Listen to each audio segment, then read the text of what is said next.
Hey guys, it's Christina here. I hope you are having the most amazing day ever. I wanted to come and talk today about, can carnivore help with fatty liver? Now, if you are new to the page, my name is Christina. I am a naturopath, herbalist, life coach, and carnivore. And this is where I share all about carnivore and health and my own journey, as well as the journeys of other people. So remember, if you want more of this content, like and subscribe, and I'd love to see you hanging around. Now, can carnivore help with fatty liver? And the answer to that simple is yes, it absolutely can.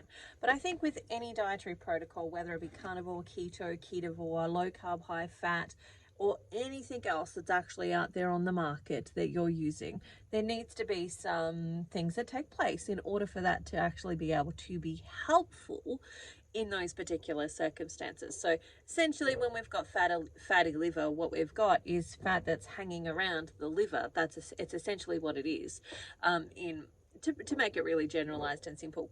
But what happens is that fat is actually interfering and affecting the functions of the liver. So it's slowing it down. It's meaning that the liver is starting to struggle with all of the jobs that it's got to do. And the liver is, of course, the thing that keeps us alive, along with a couple of our other vital organs like our heart and our brain and our lungs and so on. It's one of the vital organs that we actually have. And so when somebody's developed fatty liver, I like to think about it in the hierarchy of needs of the body. So the body will do absolutely everything it can to keep you living, to keep you moving forward, to keep you flourishing, to keep you continuing to be able to do your life as much as it possibly can until it can't. And so there are some really simple signs when it's struggling to do that. And one of which is tooth decay, for example. If we're starting to get tooth decay, or we're starting to get cavities, needing to have teeth taken out, etc., etc., that's a really quick sign that something in your body is out of balance, particularly when it comes to heart, bones, etc., etc., because the teeth are what are known as accessory organ. Now, accessory organs are essentially organs that you can live without. They're accessory in that they do a job, they absolutely serve a function, but we can live without them. So the tonsils would be considered an accessory organ as well, because we can live without the tonsils. The appendix, the gallbladder are all accessory organs. They have functions, they have roles, they're not unnecessary, but they aren't vital for life. You can live without them. A leg would be considered a accessory organ. You can live without a leg, but you cannot live without a head, for example. You can't live without a heart. You can't live without lungs. We can do things like surgically, we can replace your heart, we can do mechanical types of things, but if you do not have that, you won't live. And so when we're looking at the whole body having issues, if we're looking at our accessory organs and they're in trouble, so our teeth are in trouble, or we have skin that is in trouble, we have other things that are in trouble, these are signs that the body is struggling. And generally, when I'm looking at these signs and symptoms as a practitioner and I'm seeing that the body is struggling, what I want to come back to is there enough nutrition for the body? Now, in the case of fatty liver, what's likely to have happened is multiple different things. One of which is that the liver has just got too many things that it actually needs to do. It's got this list of tasks that are much higher than it actually has capability for. And so it will then ship out some of those jobs to the accessory organs. So the skin, for example, is one of the many accessory organs that the liver will actually call out to help. So I kind of imagine it like this. Remember, they're kind of like, in my scenario, in my brain, they're kind of like bros that are hanging out, and the liver goes to the skin. It's like, yo, dude, I'm like so flat chat over here. Can you like help me out with some of this stuff? Like, just like, can you just detox some of that? Like, just get it out of the body for me. Just go do that. And so like the skin is like, yeah, bro, I can do that. Send it over, mate. And so the liver is going to bring some toxins over to the skin. The skin's going to push that out. Now, the skin is an accessory organ when it comes to detoxification. It's not its main role. Its main role is to keep your innards in and your outards out, to keep the things out that are meant to be out, and to keep the things in that are meant to be in. That's its main role. It's a defensive mechanism. but it will do detoxification when absolutely necessary. And because it's an accessory detoxing organ, what it means is that it can do it in emergency cases when the liver is flat chat, we need to get rid of something. And that's where we might see a scenario where somebody has had a medication or they've eaten something and they break out in hives. That's an emergency situation where the skin is pushing out those toxins as quickly as possible because the liver is overflowed, everything else is overflowed, and we've got to get rid of this toxin. Now, on a more regular basis, what we're going to see is the development of things like eczema that is taking place. And essentially, it's because the liver is sending toxins to that skin zone saying, yo, can you like take care of some of this? I am flat out. I just don't have any jobs for it. I don't have any more capacity to deal with this. Can you just do something with this? And so the skin does. The skin pushes it out. And as those toxins come out the skin, they change the microbiome or the acidity or pH of the actual skin. And that changing of the pH welcomes in or invites different bacteria to come and live and breed on that particular zone of the skin, which is why we'll often see it around like joints, where we've got our lymphatic system, so into our elbows, our knee, behind our knees, those types of places is where we often will see higher amounts of eczema, because that's where we're sweating more, that's where we're releasing more, and that's where those pathogenic bacteria can start to come and breed and grow and thrive off that environment with its pH imbalance that's different to what it normally should be. It all comes back to the liver. So for me, when I'm looking at somebody who comes into my clinic and they've got things like eczema, or they've got asthma, or they've got teeth breakdown, or they've got these other things, those are the signs and symptoms to me that their liver is probably struggling and it's got too much to do. And so what I'm going to do is start to look at, first we need to turn off the river of toxicity. So there's a tap flow that's flowing toxicity into the body. It's usually coming through the mouth, but it can also be coming through the skin and the air and the environment that we're actually in, as well as the internal mental environment as well. So we want to turn off the river of toxicity, and we turn that off in multiple different ways. First, we look at what we're eating. What are we putting in? And changing that can be the ultimate when it comes to fixing and reducing the toxins that are coming in. The other is changing over our household products and so on, so making sure that we're clean, green, and we're getting rid of as many chemicals in our environment as we possibly can. So that's an absolute part of it. So don't hear it just is about food. It's also about making sure that we're reducing the chemical overload that we're being exposed to as much as we humanly possibly can, because we can't get rid of everything. As much as we would love to, we really absolutely can't. And we've got to do the best that we can with what we have available to us. So first, looking at household, food, etc. But often turning off that river of toxicity from the food point of view means that we're reducing the new tasks that are coming in for that liver and for that body to actually deal with. Now, when it comes back to that fatty liver, we have to also then reduce the toxicity from within.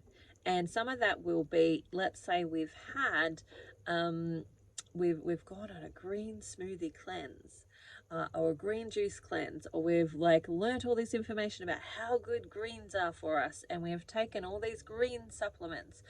We've eaten tons of kale and spinach and all of the other stuff that is packed full of oxalates. And we suddenly stop those. Now, what happens when we're having high amounts of these toxins is that our body will actually encapsulate them in fat as a way to actually protect us. And some of that fat's going to be around your liver, fatty liver. Some of that fat will be in other parts of your body. But as we start to reduce that river of toxicity, our body goes, oh my God, finally I can start to get on top of this toxicity that's coming in. And as it does that, we then start to release some of those toxins from within our actual internal body. And as we're releasing those toxins, that is when we are starting to let go of some of the fatty liver, and we're starting to let go of things like oxalates. So I know a couple of the questions that I've been getting lately are about oxalate dumping.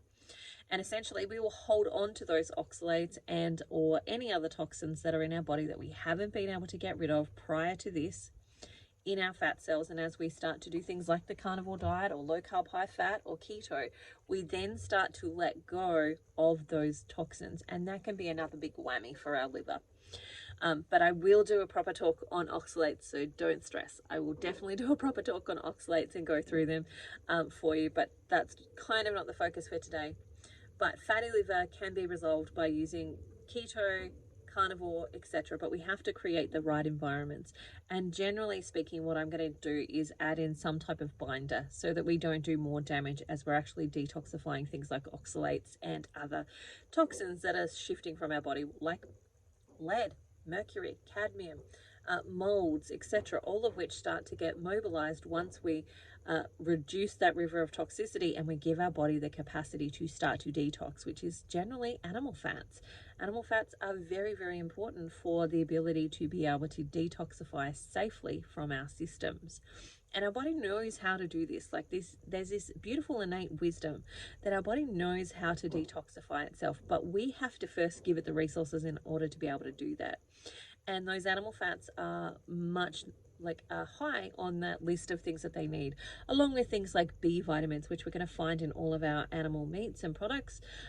It's going to need a lot of those B vitamins. Glutathione, again, we can make from our animal products too. Especially if we've got to have enough B vitamins in order to make our own glutathione. And so from that perspective, as we shift to a meat-based diet, now for me that's carnivore, for other people they just can't fathom the idea of going carnivore, so they might want to go ketovore, or they might want to go keto, or they might want to go low carb, high fat, where they're really increasing their animal products, or they might even want to go GAPS, for example. GAPS is another version of a meat-based diet that brings in those nutrients and allows your body to start to detoxify and release those things. And as we detoxify, release those things, the liver's going to resolve the scenario with fatty liver. Now, again, I will also add into here that we need to look at insulin when it comes to resolving fatty liver, because insulin is one of the number one factors as to why we've developed fat within and around the liver. And that is something that we generally have to get to at some point. It's not the first thing that we get to. The first thing is like, let's shut down the river of toxicity. But somewhere along the journey, you get to a point where you stall, where you're not getting better, you're not getting more benefits from continuing to eat the way that you're eating exactly as it is. And at that point, that's when we need to start to look at insulin. And we start to need to play around with some things like different types of fasting. So whether it be some eating fasts to actually help us move and mobilize some of this insulin that has been sitting there lying in wait, basically. Mobilize and remove, and to play around with that biochemistry a little bit and change and alter that. At that point, that's when we need to move into this next phase of starting to tweak and adjust in order to hack our biosystem a little bit to create the results that we're wanting to create, especially when it comes to fatty liver. Now, I'm speaking from the place of this has been my life. Like, I definitely and still do have some fatty liver, and it's essentially why I'm running the 90-day quest, so that I'm doing it for myself. I'm doing a 90 days of experimentation, and I'm allowing people to come and join me, and I'll be coaching them through their 90 days experiment as well as we go through this together. You're welcome to come and join me. It's essentially christinamatthewson.com/resolve quest, and it's 90 days of experimentation as we resolve insulin resistance or hyperinsulinemia. And so that's a part of it. We have to look at setting all of these biochemical things back into place, into where they were meant to be, and hitting the reset button a little bit. And so in answer to the question, which was essentially, can carnivore help with fatty liver? The answer is yes, but like anything, it always has to be tweaked individually. We always have to make individual changes based on what's happening with our biochemistry. So for example, I am going to be doing my insulin resistance stuff completely carnivore. You could, if you were keto or ketovore, utilize some things like MCT oil, utilize some other stuff that's going to help you activate and get those ketos, or the ketones up. So you might use like ketones in a can, or some extra ketones. I don't want to do that. I actually want to experiment with actually not using those types of things to do that and using just the carnivore diet to do that.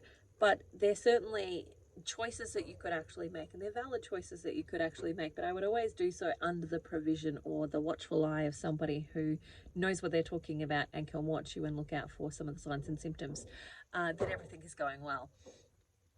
But the simple answer to the question is yes, it can, but always there should be, always, no matter what dietary protocol you're following, tweaking that is based on the individual. And that can take time to figure out what needs to be tweaked, when it needs to be tweaked, and timing some things.